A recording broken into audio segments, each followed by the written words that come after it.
E a fisioterapia no pós-operatório é fundamental para ajudar os pacientes a ter uma melhor recuperação.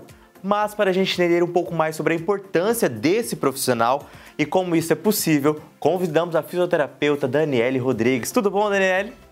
Tudo bem, Luan, e você? Bem também. E já vamos iniciar falando sobre a importância da fisioterapia, principalmente no pós-operatório. Isso ajuda muitos pacientes a ter uma evolução e recuperar alguns movimentos, né? Sim, com certeza. Daniele, tem muita gente que acaba abandonando esse processo de fisioterapia ao longo do tempo ou não? Todos conseguem concluir isso certinho?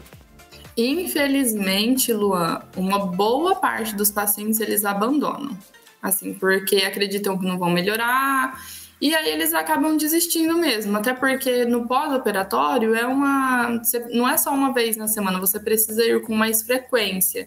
Então a pessoa fala, não, vou ficar bem, que fulano ficou bem, então eu também não vou fazer. Só que no futuro se arrepende e precisa retornar para a fisioterapia. Aí essa recuperação, depois de um certo tempo, ela se torna mais longa e mais difícil.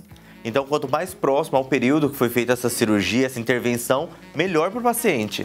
Sim, tanto é, Luan, que a fisioterapia ela atua até no pré-operatório antes. Às vezes, se você já agendou uma cirurgia com antecedência, a fisioterapia inicia antes da cirurgia e após a cirurgia já dá continuidade à fisioterapia. Então, quanto antes iniciar a fisioterapia, melhor a recuperação e mais rápido ele vai voltar para suas atividades de vida diária.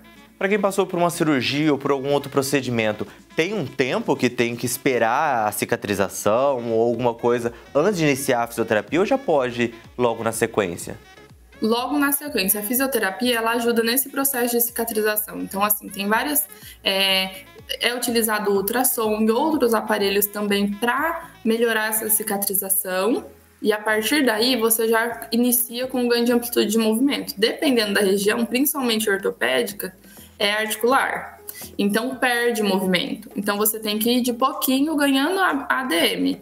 Então, você trabalha nessa cicatriz e é muito importante trabalhar na cicatriz, porque tem a fibrose, tem várias coisas que podem acontecer nessa cicatriz que vai dificultar também a recuperação do paciente. Então, a fisioterapia ela atua desde o início. Eu passei por um processo aí que eu precisei passar por uma cirurgia devido a um acidente de moto, acabei fraturando a clavícula. E devido a ficar muito tempo sem a movimentação do braço, a hora que eu fui liberado pelo médico, comecei a fisioterapia, eu não conseguia nem erguer o braço. É muito comum justamente por causa desse período longo que a gente fica sem movimentação? Infelizmente, Lua, não são todos os pacientes que já iniciam a fisioterapia logo em sequência, não são todos os médicos também que já encaminham para a fisioterapia logo em sequência. Então, infelizmente, isso acontece, de você ter um tempo, tem pacientes que começam a fazer fisioterapia 1 mês, 2 meses depois da cirurgia. E aí só começa também porque já perdeu muita restrição. E quando chega nesse ponto de não movimentar, aí fica assustado. Aí vai atrás da fisioterapia. E tem a questão também da força, né? Porque você perde totalmente a força, ou na perna, no braço. Esses membros acabam ficando bem fragilizados mesmo. Sim, então assim, é um processo. Primeiro tem que reduzir toda essa dor, depois de reduzir a dor, você já começa a ganhar a amplitude de ADM. Ganhou a amplitude, aí já inicia o processo de força. Mas é visível em cirurgia, no braço, um exemplo, ou ombro. Você vê a diferença de massa muscular de um membro para o outro, por conta dessa imobilização. E através da fisioterapia, é possível a pessoa voltar 100% ao normal ou não? Depende da cirurgia. Depende da cirurgia, depende da fratura, depende de quando iniciou. Mas assim, quanto antes, melhor. Para essas pessoas que passaram por um procedimento, existe uma diferença, por exemplo, da recuperação entre um adulto, entre uma criança e uma pessoa mais velha? Quanto mais jovem, melhor a recuperação. Porque assim, um idoso já tem outras patologias, então assim, que vai dificultar essa recuperação. Então assim, mas tudo depende da cirurgia, do caso, mas a idade influencia sim. Os atletas... Tanto é diferente quando um adolescente tem, às vezes, um rompimento de ligamento, um exemplo, de tornozelo que é mais comum, e um adulto. Ele se recupera muito mais rápido. Os atletas, por exemplo, após um procedimento, alguma coisa, tem um período que é pedido até pelos fisioterapeutas para evitar exercício físico, manter só fisioterapia, ou pode conciliar os dois ao mesmo tempo? Não, é bom evitar. Um período é bom evitar, porque normalmente você perde um pouco da amplitude, você não pode abusar dessa amplitude, e também tem a questão de descarga de peso. Quadril, por exemplo, Luan, então depende, demora um pouquinho, você começa com o andador. Se não for para cadeira de rodas, você vai para o andador, depois você vai para a bengala, você demora um certo período. Eu tive um paciente, eu demorei um mês e meio para começar a fazer descarga de peso com ele. E é importante, então, quando for retornar também, ter um acompanhamento aí do personal e do fisioterapeuta juntos, né? Sim, é de suma importância essa parceria. E depois no dia a dia, na academia, tá liberado também de tudo? É aquele negócio, tem que ir gradativamente para poder voltar ao normal? É de pouquinho. E dependendo da cirurgia, também não pode voltar. Então, assim, você faz uma atividade, um exemplo, a hidroterapia, não tem impacto na água, melhora a circulação sanguínea, ou pilates. Então, assim, dependendo do caso, do tipo da cirurgia, não pode voltar para o impacto assim tão rápido. Então, você vai combinando com outras terapias com menos impacto. E quais os problemas para aquelas pessoas que decidiram abandonar a fisioterapia no meio, iniciaram? Isso pode acarretar alguns problemas, né? Entre eles, quais são os mais comuns, assim, de se ver? O mais comum, Luan, é a questão da amplitude de movimento. Então, assim, ele perde a amplitude. Eu levantava meu braço até aqui em cima. Não consegue mais. Então, assim, me dificulta. Aí, o que acontece? Acontece uma sobrecarga, porque o paciente ele vai querer executar aquela função, ele não vai conseguir, vai começar a usar outras estruturas, que vai desencadear outros problemas, mas o principal é a amplitude de movimento. Consequentemente, se você não tem uma boa amplitude, você reduz força muscular. Aí, quando reduz força muscular, é mais um problema por questão das atividades de vida diária. Então, assim, a fisioterapia, ela visa melhorar a qualidade de vida.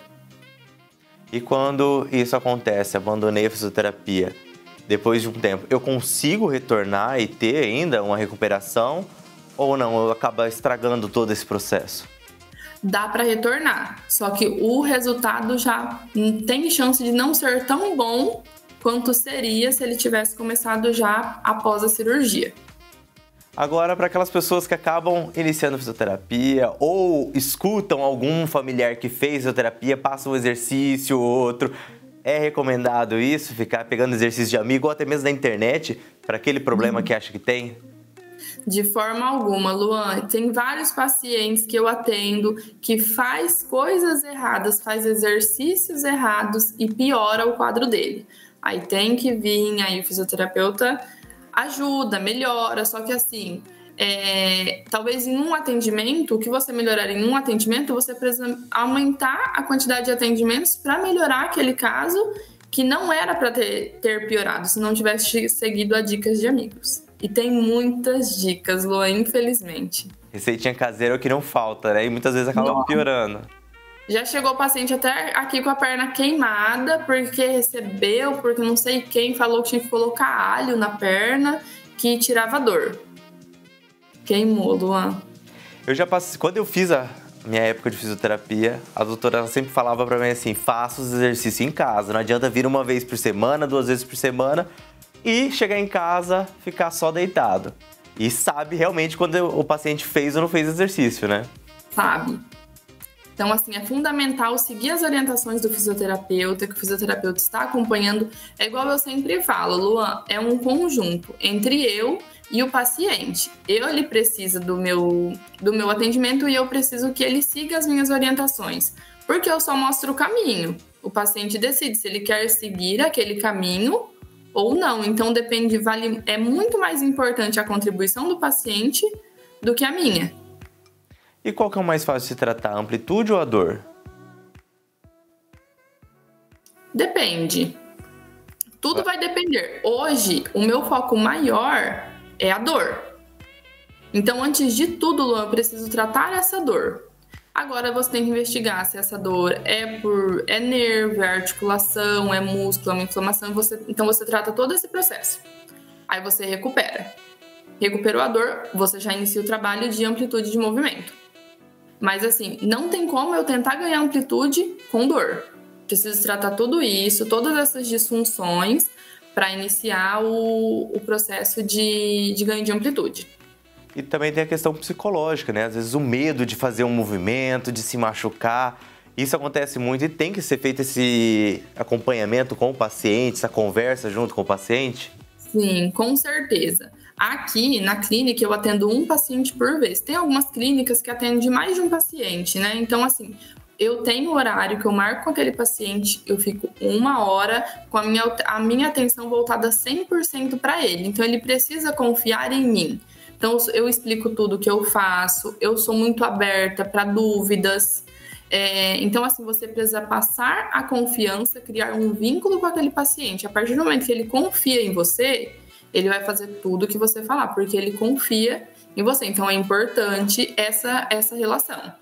Dani, pra gente finalizar, para quem passou por um procedimento como esse, tá com dificuldades, tem que procurar um fisioterapeuta. Isso é muito importante, né? Muito importante, muito importante. E para quem quer conversar com você, quer tirar aí algumas dúvidas, como é que faz para te encontrar? Eu tenho o meu WhatsApp e o meu Instagram. Meu WhatsApp, Luan, é 449-9710-4653. E o meu Instagram é fisio.daniele.rodrigues. Pode mandar mensagem em qualquer um dos dois que eu tento responder o mais rápido possível. Dani, muito obrigado. Eu que agradeço, Luan, pelo convite.